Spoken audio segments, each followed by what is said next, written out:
वक्त की एक आदत है कि वक्त हमेशा एक जैसा नहीं रहता और ना ही इंसान के जो हालात हैं ये हमेशा एक जैसे रहते हैं। सुख और दुख ये गाड़ी के दो पहियों की तरह होते हैं। अगर आज दुख है तो सुख भी एक दिन ज़रूर आएगा।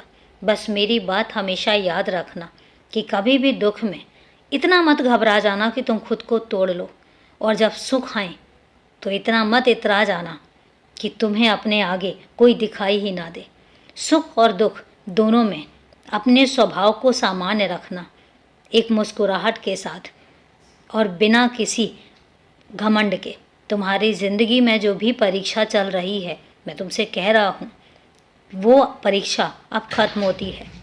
तुम अपनी परीक्षा में उत्तीर्ण हुए हो और वो भी बहुत अच्छे नंबरों से, और मैंने तुम्हें बनाया ही इस तरीके से है कि तुम कभी भी दुख में मेरा दामन नहीं छोड़ोगे और सुख आने पर कभी भी घमंड नहीं करोगे। और एक बात याद रखना कि कभी ऐसा मौका आया भी कि तुम्हें ऐसा लगा कि तुमसे मेरा हाथ छूट रहा है, तो चिंता मत करना, क्योंकि तुम्हारा हाथ तुमने नहीं, मैंने पकड़ रखा है। तो अगर तुम्हें कभी ऐसा लगे तो इतना सोच लेना कि तुम्हारा हाथ तुमने नहीं, मैंने पकड़ा है, और मैं ज़िंदगी के किसी भी मोड़ पर तुम्हारा हाथ कभी नहीं छोड़ूंगा। जब से पकड़ा है तब से तुम्हारा हाथ न मैंने कभी छोड़ा है और ना ही छोड़ूंगा। तुम्हारी जो भी उथल पुथल चलती है तुम मुझसे सवाल करते हो, कई बार तुम मुझे जिम्मेदार भी ठहरा देते हो, लेकिन परेशान मत होना।